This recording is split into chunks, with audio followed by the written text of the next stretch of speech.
Olá, eu sou a Rita Foelker, esse é o Momento Calunga, hoje trazendo um trecho muito belo e profundo de autoajuda do nosso querido Calunga, que também já está disponível em e-book na Amazon, link aqui embaixo. E nesse trecho de hoje, Calunga nos diz o seguinte: as pessoas sempre aprendem por bem, mas algumas vão do jeito mais difícil. Será que esse é o seu caso? Então vamos conversar sobre isso hoje, ver se a gente facilita um pouco esse nosso aprendizado, esse nosso processo da existência terrena, que muitas vezes é tão cheio de dificuldade, de atropelo e de desafio, não é? E basicamente o que o Calunga está dizendo aqui é que a gente aprende pelo bem e a gente precisa perceber o bem agindo, porque às vezes ele é oculto. Um bem evidente, algo que é evidentemente belo, por exemplo, é um ninho de passarinhos cantando logo de manhã, é uma criança alegre, é a visão de uma cachoeira, do mar, né? Então, tudo isso é um bem e algo belo, evidentemente. Ninguém precisa me contar, ninguém precisa me explicar aquele bem e aquela beleza, tá certo? Mas a gente também tem um belo que é visível, mas não evidente. Por exemplo, o belo que é visível quando acontece uma cura de um problema, o belo que está presente num gesto sincero de renúncia, o belo que aparece num gesto de bondade, de doação, tá certo? De boa vontade, de compreensão, de busca de conhecimento, tudo isso é belo, tudo isso é visível, mas nem sempre está evidente. E a gente tem o belo invisível, que é aquele belo que precisa ser procurado e compreendido num nível mais profundo de experiência. Por exemplo, é aquele aprendizado que veio de um grande desafio que nós atravessamos e foi vencido. É a gente desenvolver, aprender um bom sentimento nessa encarnação, que a gente não trouxe da outra vida, mas que a gente está aqui desenvolvendo esse sentimento melhor em relação à vida, à natureza e aos seres, tá certo? Existe uma beleza invisível em crescer espiritualmente, em você chegar ao final de um ano e perceber que muitas coisas que você fazia antes e que na verdade não eram legais, você parou de fazer, você não quer mais fazer aquilo. Então essa é uma beleza invisível que às vezes está só no coração de quem viveu.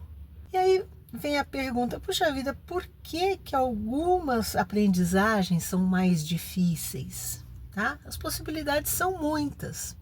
A gente pode pensar em duas, mas depois você continua pensando sobre isso e vai descobrir outras. Por exemplo, será que você já está usando tudo aquilo que você sabe? Ou será que muitos desses aprendizados ainda estão na cabeça, estão na teoria, às vezes estão até no diálogo, na conversa, naquele estudo que você vai coordenar e você expõe conceitos tão bonitos, né? Mas ainda não estão na compreensão profunda e na vivência diária. Isso é algo que a gente precisa olhar com cuidado, prestar mais atenção.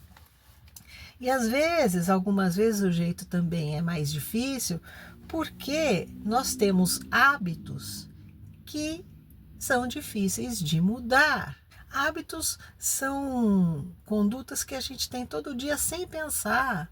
O que a gente faz quando a gente acorda, né? Como é que a gente vai para o trabalho, o que a gente vai vendo, lendo ou ouvindo ao caminho, durante o caminho para o trabalho, tá? E os hábitos são difíceis de mudar porque eles funcionam no automático, ou seja, você não pensa para fazer.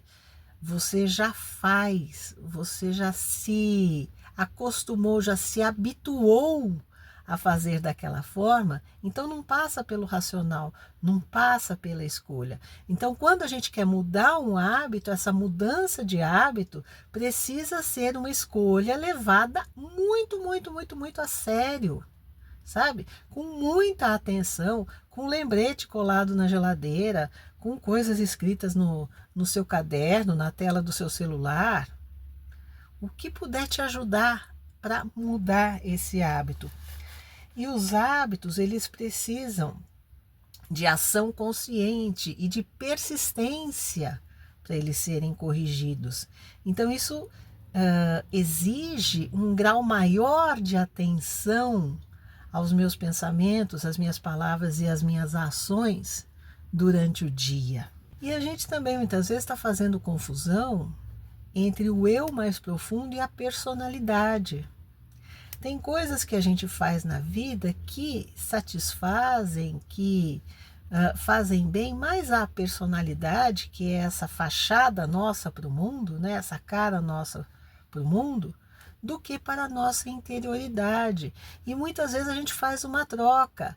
A gente age diante do mundo para contentar os outros, enquanto alguém lá no fundo de nós está sofrendo, está infeliz, está colhendo consequências negativas disso. Então a gente precisa se tornar consciente disso também. Agora, o importante é saber que tudo que a gente aprende modifica a gente. Ninguém é o mesmo depois de aprender uma coisa nova.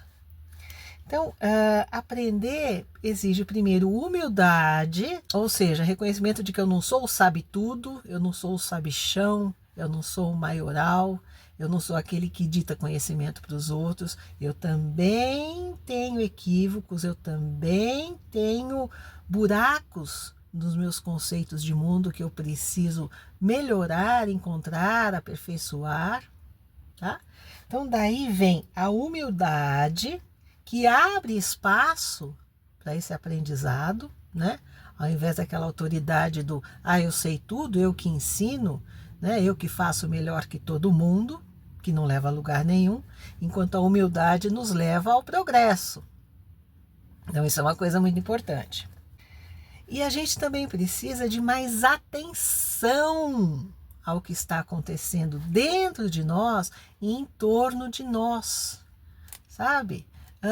Não superficialmente, mas